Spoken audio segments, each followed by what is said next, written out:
Buenos días. Vamos a continuar con otro ejemplo acerca del motor de corriente directa, pero ahora visto como un motor en conexión paralelo o shunt, el cual tiene nominalmente una alimentación de 200 volts. En este caso en particular tiene 10.5 amperes de corriente de armadura y está operando a 2000 revoluciones, o es la velocidad nominal, 2000 revoluciones por minuto. Tiene como resistencias de armadura y de campo las resistencias de 0.5 y 400 ohms respectivamente. Recuerden que la resistencia de armadura es una resistencia muy pequeña, ¿verdad?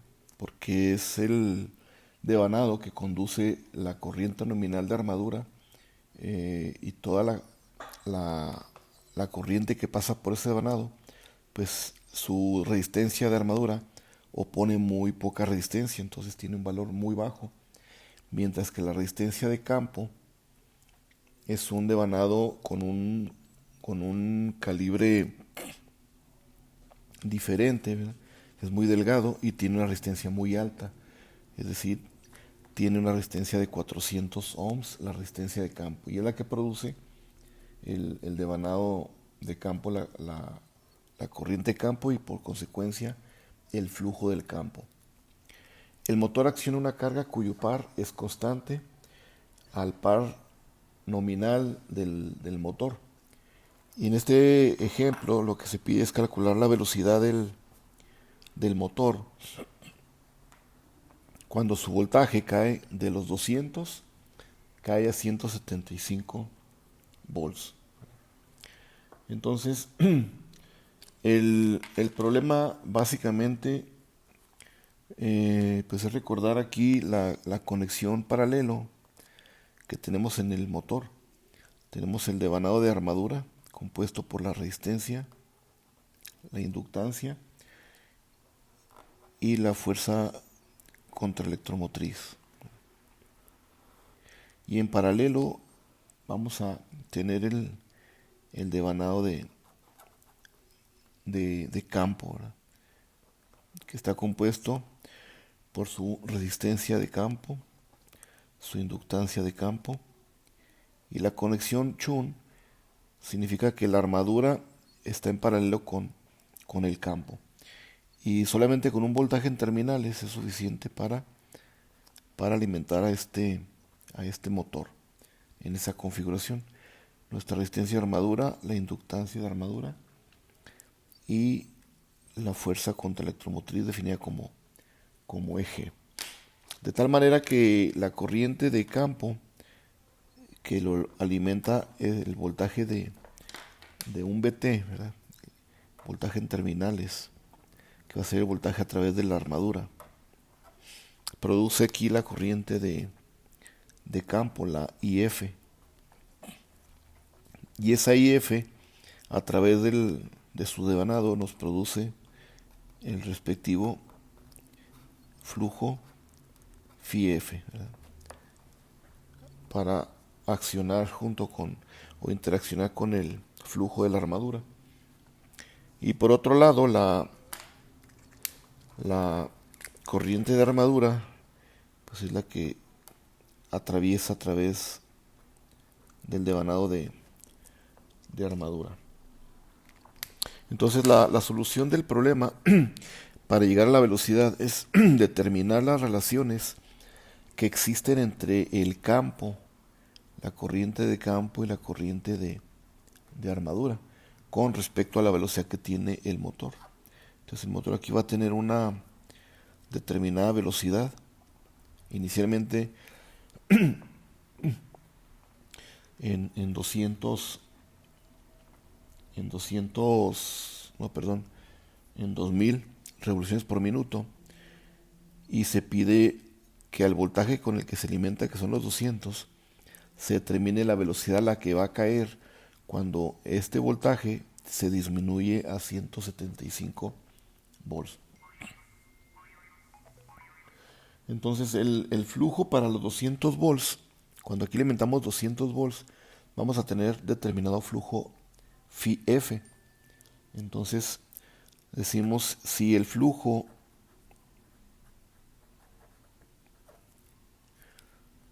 a 200 volts lo definimos como el flujo phi F1.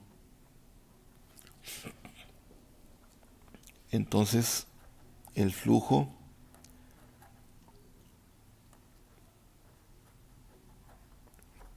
cuando vamos a reducir el voltaje a 175 volts va a estar definido prácticamente por esta relación. Entonces va a estar relacionado con los 175 a lo que vamos a reducir el voltaje sobre los 200. Y eso lo vamos a multiplicar por el flujo Φ1. Entonces, de esta relación tenemos básicamente un factor. Y ese factor nos da en 0.875 con respecto al flujo Φ1. Entonces, recordemos que de la máquina de corriente directa, como en muchas de las máquinas, hay una relación del voltaje que se genera como fuerza contraelectromotriz, en donde tenemos la cantidad de flujo, vamos a ponerlo de esta manera, y el voltaje generado. Entonces ese flujo, al final de cuentas, produce un voltaje generado en la máquina, ¿verdad? Entonces, esencialmente, la curva característica del motor o de la máquina de corriente directa, cuando se analiza como generador, produce básicamente una respuesta similar a esta curva. Entonces, el flujo depende prácticamente de la corriente que estamos alimentando al campo. Alimentamos corriente, produce flujo. El flujo produce un voltaje de fuerza contraelectromotriz. Entonces, en cualquier punto que nosotros vamos a tener un determinado flujo, entonces aquí vamos a decir que tenemos el flujo Φ1 y aquí vamos a tener el flujo Φ2, lo cual va a producir pues su respectivo valor de voltaje de fuerza contraelectromotriz, un eje 1 y aquí un eje 2. Entonces, entre esta relación existe prácticamente la relación del voltaje generado, IG1, y el flujo Φ1. Y esa misma relación va a existir para cuando tenemos un voltaje generado G2 y un flujo Φ2. Entonces, partiendo de eso, nosotros sabemos que lo que alimentemos al motor en terminales, pues también es directamente proporcional a este flujo. Entonces, hay una relación prácticamente entre esas variables, lo cual lo aprovechamos para determinar cuánto va a ser el flujo Φ2 en función a esta relación que viene prácticamente de la relación entre el voltaje de fuerza contraelectromotriz generado y su respectivo flujo. Entonces se determina el flujo Φ2 en función a un factor por el valor del flujo en Φ1. Φ F1, ¿verdad? Ahora, puesto que el problema menciona que el par se asume ser constante al par del valor nominal del motor, entonces asumimos lo siguiente. Entonces, puesto que el par es constante, el par de carga, ¿verdad? El par de carga es constante.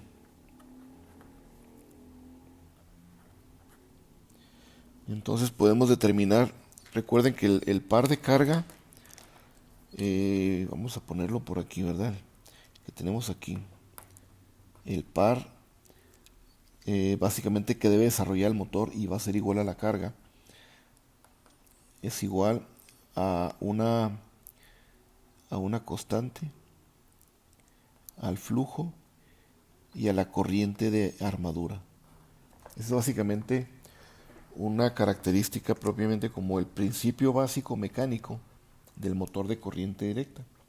Entonces, esencialmente, nuestro par depende del flujo y de la corriente. Ya, pues de la constante, pues ese valor ya está definido dentro de las características de construcción de la máquina. Entonces, quiere decir que nuestro par mecánico o desarrollado por el motor va a ser igual a una corriente IA2 por el flujo Φ2.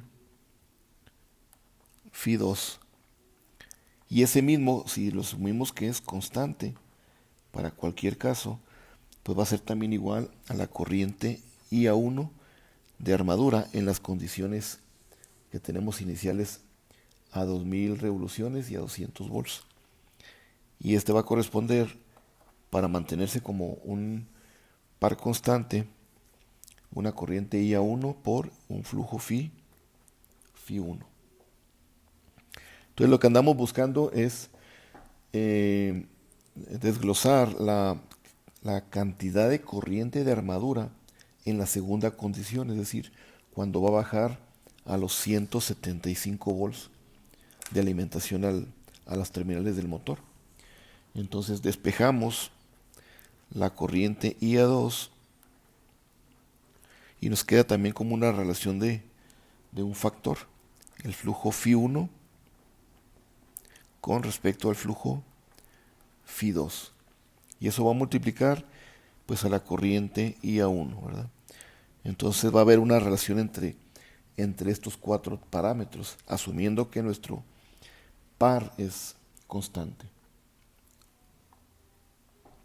Entonces, de aquí tenemos que esta cantidad que acabamos de relacionar acá en la parte de arriba, al final de cuentas relacionamos Φ F1 con respecto a Φ F2 y nos da un factor de 0.875. Y es lo que utilizamos en esta relación. Ese factor lo vamos a tener prácticamente aquí, 0.875, que al final de cuentas multiplica a la corriente IA1. Y la corriente IA1, el problema nos dice que a los 2000 revoluciones de velocidad tenemos una corriente de 10.5 amperes. Entonces esa es la corriente de armadura que vamos a utilizar para calcular esta relación, ¿verdad? Y esto nos da prácticamente la corriente IA2, dándonos una corriente de 11.4 amperes. Entonces, ya conociendo las dos corrientes, IA1 e IA2, entonces definimos de nuestro circuito por la ley de Kirchhoff de voltajes la malla que tenemos en la armadura. El voltaje de alimentación, la resistencia de armadura, la inductancia y la fuerza contraelectromotriz. Entonces lo que estamos buscando es nuestra velocidad. Y la velocidad, recuerden que depende, aquí la cantidad de G depende de una constante, del flujo y de la velocidad del motor. Entonces nosotros podemos determinar esta velocidad a partir de estos parámetros, que es lo que vamos a encontrar. Entonces definimos nuestra malla asumiendo que esta relación se va a cumplir de tal manera que establecemos dos ecuaciones. La de eje 1, que va a ser igual, este eje 1 va a ser igual al voltaje en terminales menos la caída que tenemos en la resistencia. ¿Okay?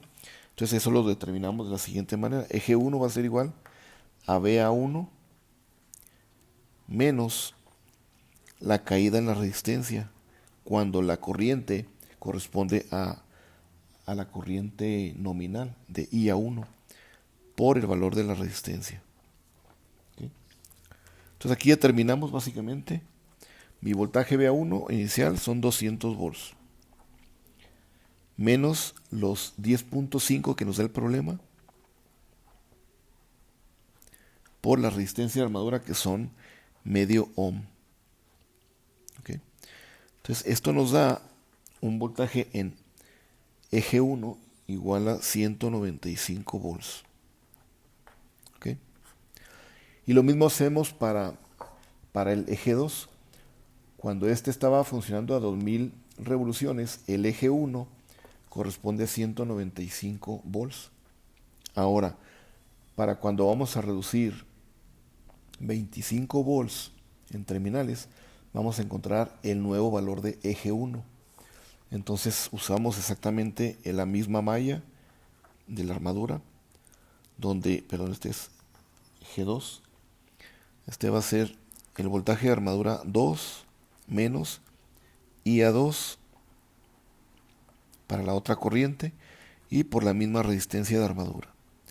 Entonces aquí ahora tenemos la reducción a 175 volts que estamos aplicando en terminales, menos la corriente que acabamos de determinar como IA2, que fueron 11.4. Esa es la que ahora utilizamos aquí.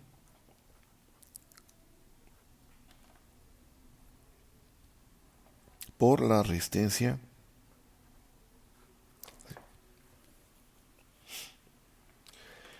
Se podrán preguntar por qué razón la corriente bajó de 10.5 a 11.4 cuando estamos disminuyendo el voltaje en terminales.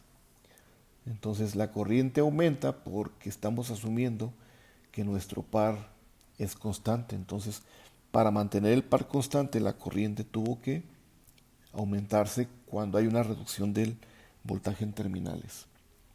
Entonces, este nuevo EG2 nos da un voltaje de 169.3 volts. Aquí es donde sí se ve la reducción, ¿verdad? Aquí se está reduciendo el voltaje de 195 a 169. Entonces, para ese nuevo valor de eje 2, sabemos que el valor de eje es proporcional, ¿verdad?, al flujo y a la velocidad. Aquí la velocidad puesta como n en revoluciones por minuto. Cuando es omega es cuando tenemos la velocidad en radianes por segundo, que eso sería también el valor del flujo por la velocidad en radianes, ¿verdad? Entonces podemos tener estas dos cantidades aquí asumidas. Entonces, el valor de eje 1 con respecto al eje 2 va a tener siempre una relación prácticamente lineal. Entonces el eje 1 depende del flujo φ1 y de su velocidad n1, mientras que el eje 2 depende también de su flujo φ2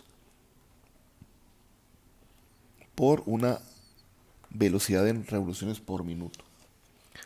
Entonces de aquí pues ya es prácticamente sencillo despejar la velocidad que estamos buscando en revoluciones. Despejamos n2 dándonos la siguiente relación. N2 va a ser igual a eje 2 sobre eje 1. Y esto multiplica al flujo φ1